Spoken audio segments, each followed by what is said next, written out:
조갑제 TV 시청자 여러분 안녕하십니까. 2025년 2월 14일 새벽 5시 42분입니다. 중앙일보 칼럼의 한 기절을 제가 소개를 해드리겠습니다. 하지만 문형배 헌재 소장 대행을 포함한 8인의 재판관이 보수, 진보, 개인 정치 성향과 관계없이 여론에 휘둘릴 정도로 녹록한 인사들이 아니다. 탄핵 이퀄 내란 공작이라는 전략 전환은 헌재 심판은 물론 최고 사형 무기징역까지 선고받을 수 있는 형사재판 1심이 본격화하는 데 따른 윤석열 측의 위기감 때문일 수 있다. 탄핵이 내란 공작이라고 지금 윤석열 측에서 주장하는 것을 비판한 내용입니다. 아무 일도 없었다던 그날 윤 대통령은 대한민국 전역에 비상계엄을 선포한 후 국군 방첩사, 특전사, 수방사, 정보사 등 무장군인 1605명, 경찰청, 서울청, 경기남부청 소속 경찰 3790명을 동원해 국회, 선관위, 민주당 당사 등을 점거해 출입을 통제하거나 체포, 구금, 압수수색 등 방법으로 강압하였다. 검찰 공소장 내용입니다. 윤 대통령도 계엄하 경비 질서 유지, 부정선거 점검 차원이라며 목적은 달리 주장하면서도 국회, 선관위 병력 투입을 지시했다는 사실 자체는 인정했다. 이 계엄이 한 지역의 평온을 해할 정도의 폭동인지 헌재와 법원의 판단만 남았다. 어제 중앙일보 사회부장 정효식 기자가 중앙일보에 쓴 윤 대통령의 뒤집기는 성공할까라는 내용의 글입니다. 오늘자 중앙일보의 한 칼럼도 소개를 해드리겠습니다. 필자는 강주환 논설위원입니다. 이재명 대표에게 구명 튜버 던진 윤 대통령이란 제목입니다.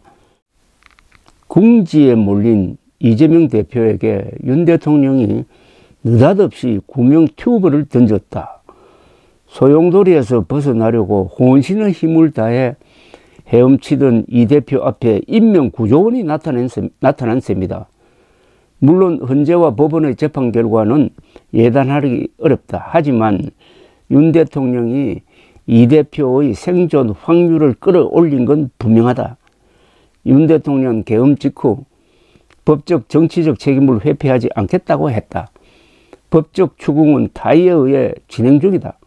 정치적 책임도 따져보자. 여당에 유리해지던 시간표를 뒤죽박죽 만든 이유가 무엇인가? 2달 있으면 전임자가 임명한 헌법재판관 2명이 물러나고 후임 재판관들을 직접 인선할 수 있었는데 구도를 뒤흔든 사유가 무엇인가? 윤 대통령은 계엄을 해제한 직후 거대 야당 대표의 유죄 선고가 임박하자 대통령의 탄핵을 통해 이를 회피하고 조기 대선을 치르려는 것이라고 주장했다. 그걸 알면서 왜 무리수를 두었는지 납득 가능한 설명을 내놓는 것이 여당과 보수 진영의 정치적 책임을 다하는 태도다. 아주 아픈 지적을 했습니다. 윤 대통령은 계엄을 해제한 직후 거대 야당 대표의 유죄 선고가 임박하자 대통령 탄핵을 통해 이를 회피하고 조기 대선을 치르려는 것이라고 이재명 대표를 비판했다는데 결과적으로 조기 대선을 치르도록 한 사람이 이재명 대표가 아니라 윤석열 대통령이란 이야기입니다. 기다리면 될 텐데 기다리면은 이재명 대표의 사법 리스크가 폭발하게 되어 있는데 그리고 헌법재판소의 구성도 유리하게 되어 있는데 왜 그 순간에 이재명 대표가 익사하기 직전인데 왜 그 순간에 인명구조원으로 나타나 가지고 구명 튜버를 이재명 대표에게 왜 던졌느냐 도무지 알 수가 없다. 설명 좀 해달라는 이야기입니다. 중앙일보의 두 칼럼을 같이 연결하면은 윤석열이 이재명을 살리고 있다는 겁니다. 왜 그 타이밍을 잡았느냐는 겁니다. 연말 연시는 사람이나 나라가 다 계획을 세우고 점검을 하고 하는 아주 중요한 시기입니다. 왜 그 시기에 비상계엄 선포라는 폭탄을 터뜨려 가지고 결국 현재로는 자폭이 되어가고 있고 나라를 이런 식으로 엉망진창으로 만들었느냐. 그 이유를 알 수 없다는 것인데 윤석열 대통령이 헌법재판소에서 나와서 보여주는 행태에서 실마리를 찾을 수 있을 것입니다. 윤석열 대통령의 말은 앞뒤가 맞지 않습니다. 그런데 보통 사람은 앞뒤가 맞지 않는 이야기를 할 때는 좀 부끄러워하고 당황하고 양심의 가책을 드러내는 경우가 많은데 이분은 전혀 그런 게 없습니다. 어제와 전혀 다른 이야기를 오늘 당당하게 하는 사람입니다. 평생 갑으로 살아왔으므로 이렇게 안하무인인지 아니면 알코올 중독 증세가 그런 식으로 나타나는 건지는 모르겠으나 윤석열 대통령이 코너로 몰렸던 이재명을 살려내고 있는 것은 분명합니다. 윤석열 대통령이 이번 헌법재판소에서 보여준 것은 그 사람의 능력과 인성이었습니다. 능력은 무능한 지도자로 낙인이 찍혔습니다. 인격은 무책임한 사람으로 딱 정리가 되었습니다. 윤석열 대통령이 보여준 리더십은 국군 최고 사령관, 영어로 말하면 슈프림 커맨더의 자질이 아니라 분대장 정도의 자질도 없다는 것이 증명이 되었습니다. 군대 안 간 것이 치명적 결점으로 나타났습니다. 총을 한 번이라도 잡아본 사람은 무장 집단을 동원하는 것이 얼마나 끔찍한 것이고 생명을 걸어야 한다는 것을 압니다. 그런데 군대 안 가놓으니까 또 평생 갑질하는 위치에서 살아와 놓으니까 자기가 명령만 내리면 된다고 착각을 하고 계엄 준비도 제대로 하지 않고 드라마틱하게 계엄 선포를 한 뒤에는 어쩔 줄을 모르는 아주 해괴한 행태를 보이다가 2시간 만에 계엄 해제 결의가 나오고 결국은 지금은 감옥에 가 있습니다. 어떻게 이런 사람을 대통령을 뽑았느냐 후회하는 사람들이 많을 것입니다.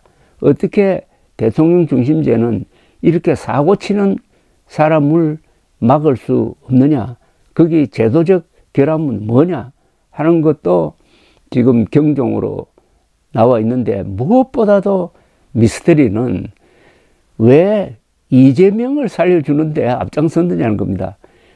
이재명을 살려주기 위해서 한 몸을 바쳐가지고 지금은 감옥에 가 있다. 이게 결과입니다. 이게 결과입니다. 더 비참한 것은 보수라고 자칭하는 사람들이 이런 자살적 행위를 한 윤석열 대통령을 애국자로 떠받들고 있다는 사실입니다. 어제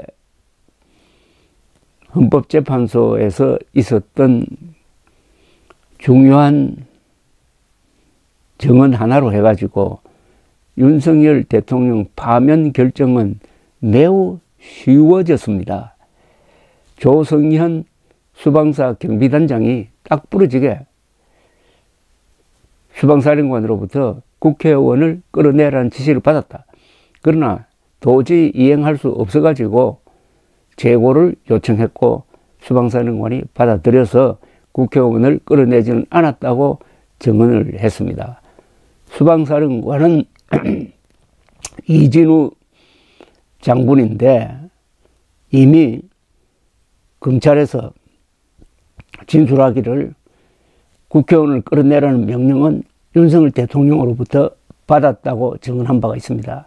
그 증언과 어제 조성현 경비단장의 증언을 합치면은 윤석열 수방사령관 경비단장으로 이어지는 국회의원을 끌어내라는 지시가 있었다는 것은 사실로 거의 확정이 되었습니다. 물론 윤석열 대통령은 그런 적이 없다고 이야기하지만은 그렇다면은 게임이 끝난 겁니다. 이미 윤석열 대통령은 국회로 그리고 선관위로 병력을 보낸 것을 자기가 지시했다고 인정한 바가 있습니다.